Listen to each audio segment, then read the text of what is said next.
अस्सलाम वालेकुम नाज़रीन, माजिद हुसैन हैदरी आपकी खिदमत में हाजिर है। इस वक्त लाहौर में मौजूद हूँ। ये 30 साल बहन नाज़रीन भट्ठे पर काम करती हैं, मज़दूरों के साथ मज़दूरी करने जाती हैं और फेस मास्क बेचती हैं।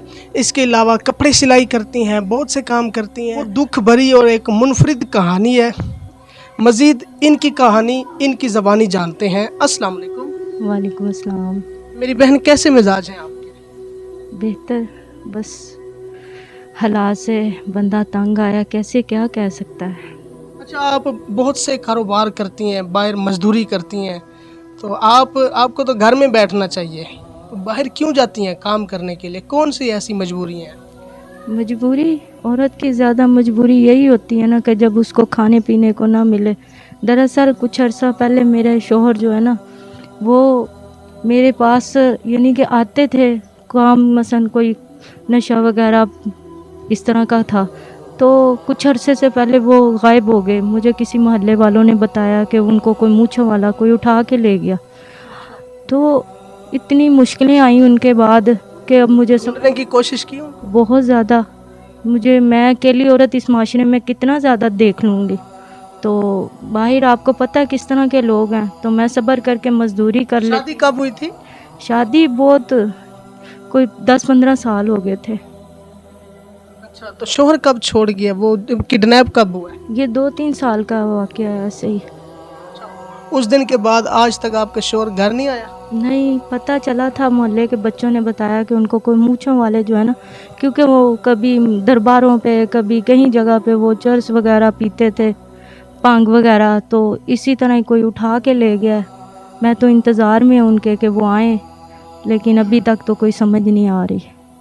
लेकिन नाज़रीन, मैं इनके घर में आया हूँ, इस बहन साहिबा के लिए राशन लेके आया हूँ और इनको कैश भी दिया है।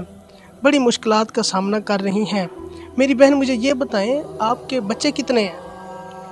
मेरे भाई बच्चे नहीं हैं।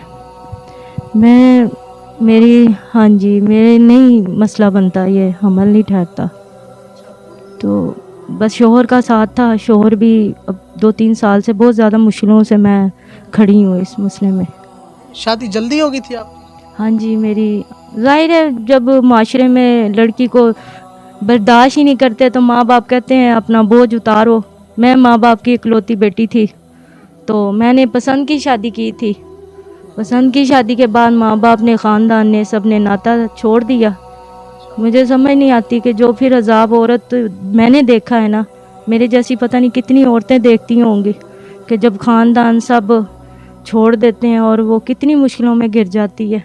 किसी ने भी नहीं सर पर हाथ रखा। शादी के बाद माँ बाप, बहन भाई, रिश्तेदार कोई नहीं आया आपके? कोई भी नहीं आया मेरे सर पर तो किसी ने नहीं हाथ रखा। बड़ी मुश्किलें भाई देखी मैंने। अब इस बैठक में अकेली रहती हैं? अभी तक तो अकेली हूँ।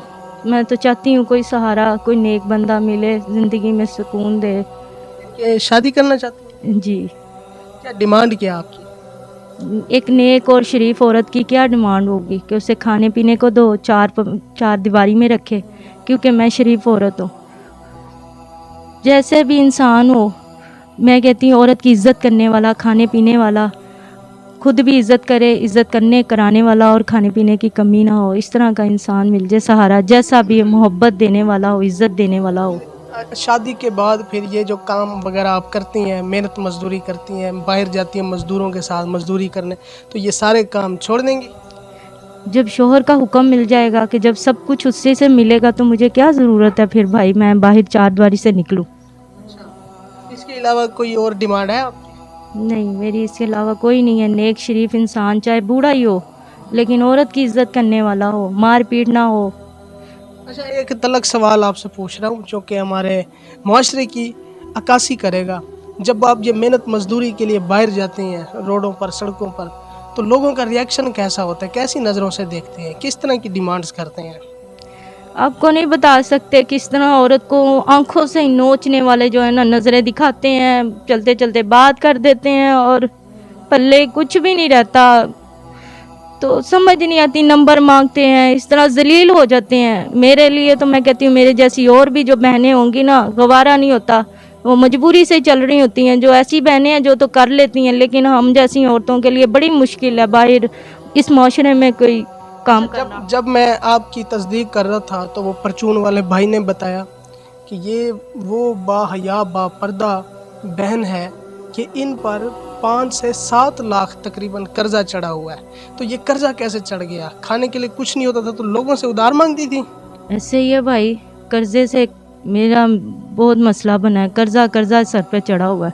ज़रूरियात ज़िंदगी बिल चीज़ें ये किस तरह होती हैं ज़िंदगी में, पैसा कमाना औरत के लिए बहुत मुश्किल है। हमारे लिए जो सीधी सादी औरतें हैं ना, उनके लिए पैसा कमाना बड़ा मुश्किल है जी। तो नाज़रीन, आप डायरेक्ट इस बहन के साथ रब्ता रख सकते हैं और जितना हो सके इस बहन की अल्लाह और उसके महबूब सल्लल्लाहु अलैहि वसल्लम की रज़ा की खातिर इंसानियत के नाते ज़्यादा से ज़्यादा मदद कीजिएगा। ये बेचारी बता रही थी कि मुझे हमल वगैरह नहीं ठहरता। बाकी आपने सारी बातें इनकी ज़बानी जानी कि ये बहन बांझ हैं और ये शादी करना चाहती हैं।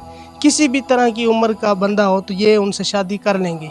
फ़िलहाल मुझे इजाज़त दें, इस उम्मीद के साथ कि आप लोग इनको कॉल्स करके गंदी गंदी डिमांड्स नहीं करेंगे, गलत बातें नहीं करेंगे। सिर्फ़ इस बहन को अपनी बहन बेटी समझ के इनके साथ रब्ता रखिएगा।